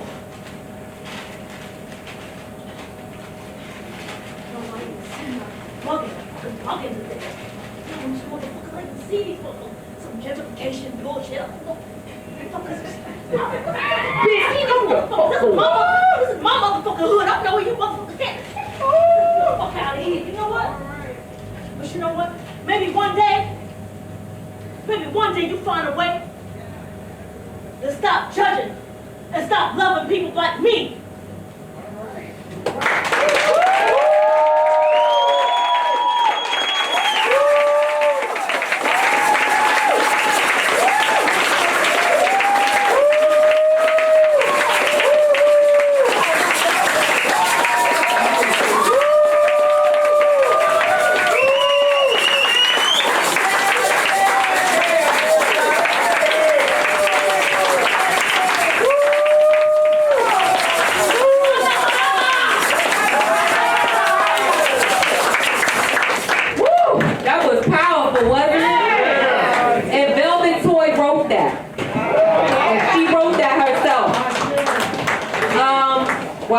so many emotions and so much pain and layers of pain and just, you know, our people, we carrying a lot.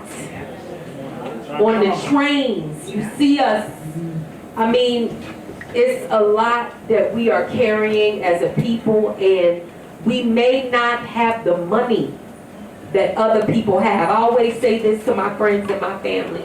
Black people, people of color, we may not have as much money as they have, but we have each other as a resource, and we need to start supporting each other and lifting each other up and affirming each other, even if it's just a nod. Keep your head up, brother. Sister, I see you smiling at people. You don't know what people are going through, and we need to start uplifting each other, and that's one of the reasons why we are doing the Sister Celebration, to support our sisters and their art, and to just uplift each other. So we're going to keep the show going. Are y'all enjoying it? This next performer coming to the stage, I have been knowing this performer for about 3 years. We performed together. This is a really special act. I hope you enjoy it as much as I do. I want to present to you Miss Bumba Claudia. Let's give it up for Nikki Sunshine.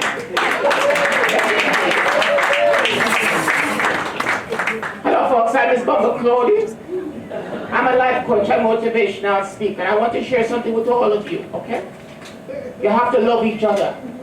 You can't treat people like shit and worship God at the same time. Hallelujah. I'm living my best life. I'm not going back and forth with you sinners. Hallelujah.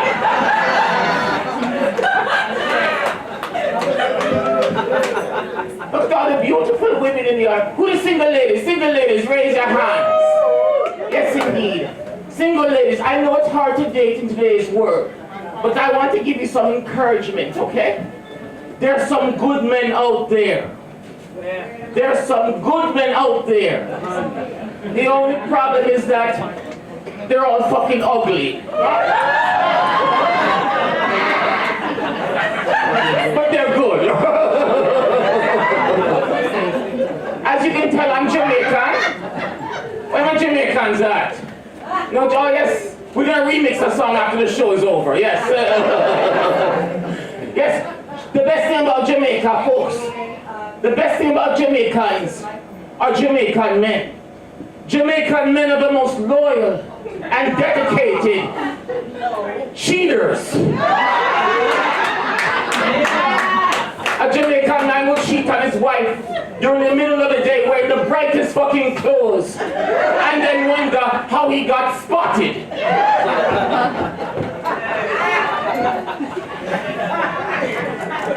But despite the cheating and the ugliness, ladies, you need to be in good relationships.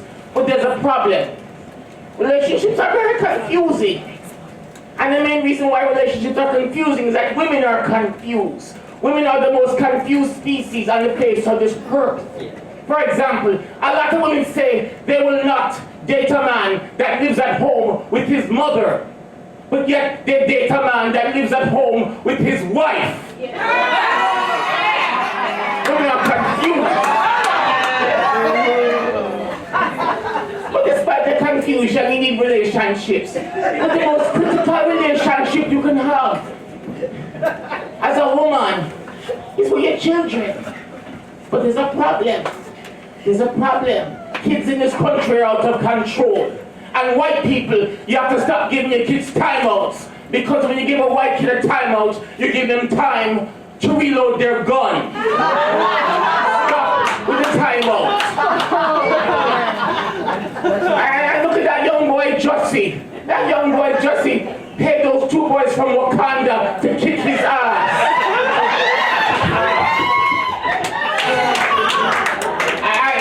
I don't know why he paid them. Liam Neeson would have done that shit for free.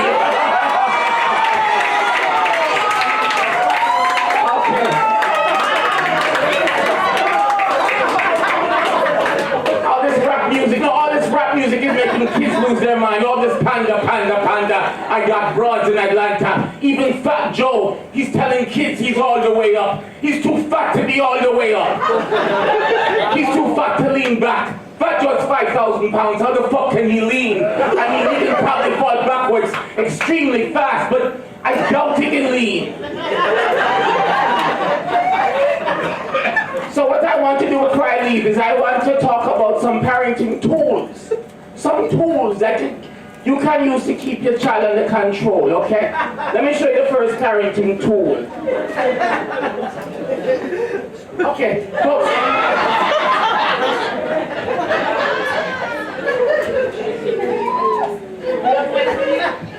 This is called the shoe. See, this is old school. Like LL Cool J, I'm gonna knock you out. Mama's going to knock you out.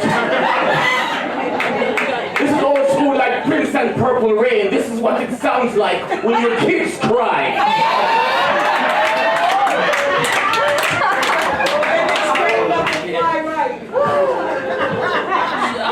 But let's say, for example, your child is out of control and they're smoking crack and cocaine like Whitney Houston, and they want to dance with somebody. They want to feel the heat with somebody. They want to smoke the crack cocaine with somebody that loves them. Well, if that's the case, you're going to need the most powerful parenting tool on the face of the earth. Hold on. Folks, it's the fist.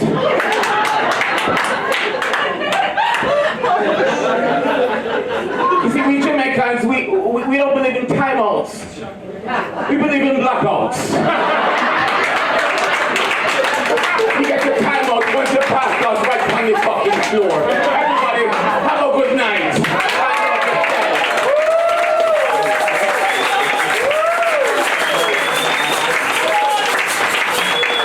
That means one mic, I'm like Nas.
In the show, and now she's going to do a piece from a play called Zora Speaks. I believe she wrote this piece, so she's going to do a piece from Zora Speaks. Clap it up for my co-host, Deidre Kelsey.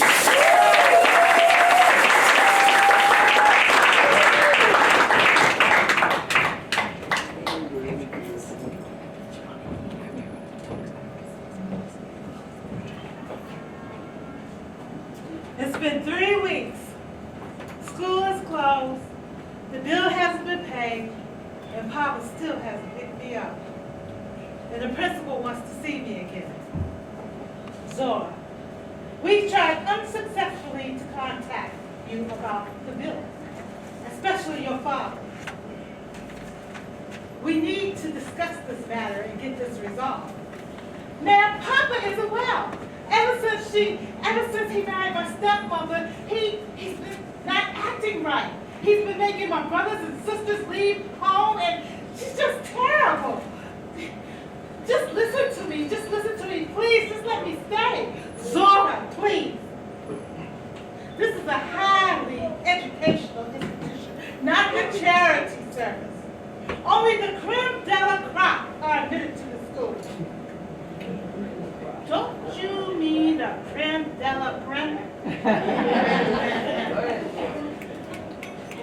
Zora, you're nothing but a spoiled 14-year-old brat. If you say one more smart word to me, you will never step foot in this institution again. I was so scared. Jacksonville, Florida was strange. I couldn't eat where I want, play, or even sit down for a rest, all because of Jim Crow. Man, I didn't mean any harm. I was only using what the school has taught me. Okay, well, you can stay until school closes, but you have to work. Maybe then we shall hear from your father. Well, school is closed and still no word from Papa. I don't know what's wrong with Papa. Ever since Mama died, he never acted like this. He was the king of Eatonville. Big man. He could out-talk him and out-lick him. Once Papa hit a mule, knocked him out with his fist. Yes, he did. Papa, every time people would come to the house, all they would ask was, where's the rab? The man from over the creek became preacher and mayor of Eatonville, Florida. Big man. When Reverend John Hurston stepped in front of the pulpit, the women in the church still got the Holy Ghost, and he didn't even have to say a word. Oh, here she comes. What's something different about her? She could barely look in my face. If my stepmother did anything to Papa, I'm gonna whip her. Ma'am? Zora, I called you in here to talk about the bill. Unfortunately, we just received this letter. I don't know how to tell you. I'll read it to you. As you know, Zora is a very smart girl. She's the smartest one in the family. Couldn't believe it. Papa giving me a compliment. Ever since my wife died, I haven't been making enough money to send money to the school. I cannot support Zora nor her education. I am offering Zora to you. The school can adopt her. She's a good student, and you can train her to be a teacher. This is the best I could do for my daughter. I trust you with her. God bless. A black hole has replaced my soul. Papa is giving me away. I need Mama to wrap her arms around me. Papa giving me away? Spring breeze coming through the window feels like a hurricane, leaving my soul twisted, knotted, and destroyed. Papa is giving me away. Zora, I'm sorry, but you can't stay here. Here, take this money and go home. Thank you, ma'am. Zora, when you see your father, tell him to reimburse me. Eatonville was my home and not my home. From that moment, I knew I was alone. The visions that haunted me as a child were coming to life. I guess Mama sensed my destiny. That's why she told me to jump at the sun.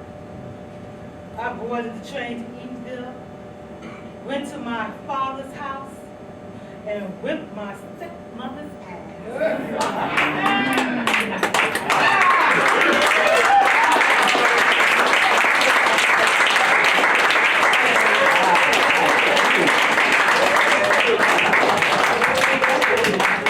One more time for Deidre.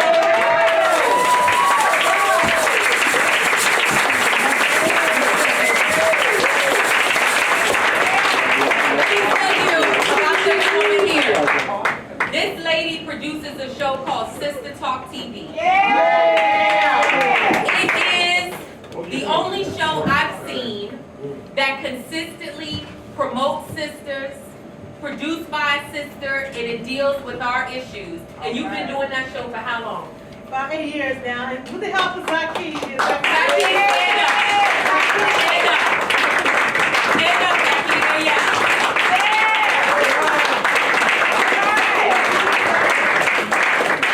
Raise your hand if you've heard of Sister Talk. Yeah! How do you access it, Nikki? It's on Manhattan Neighborhood Network.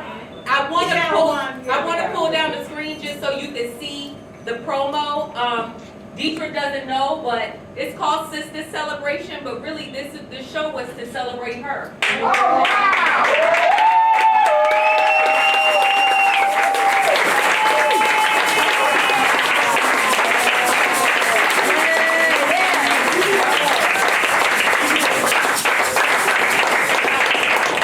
We just gonna put on the promo so you can see it, a little bit of it.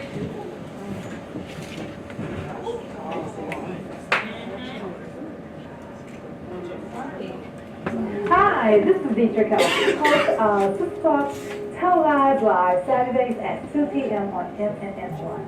On Sister Talk, we feature beautiful, intelligent sisters and brothers too, from the world of entertainment, politics, music, health and wellness, and so much more. Watch Sister Talk televised live Saturdays at 2 p.m. on MNN1. Sister Talk, we're more than just talk.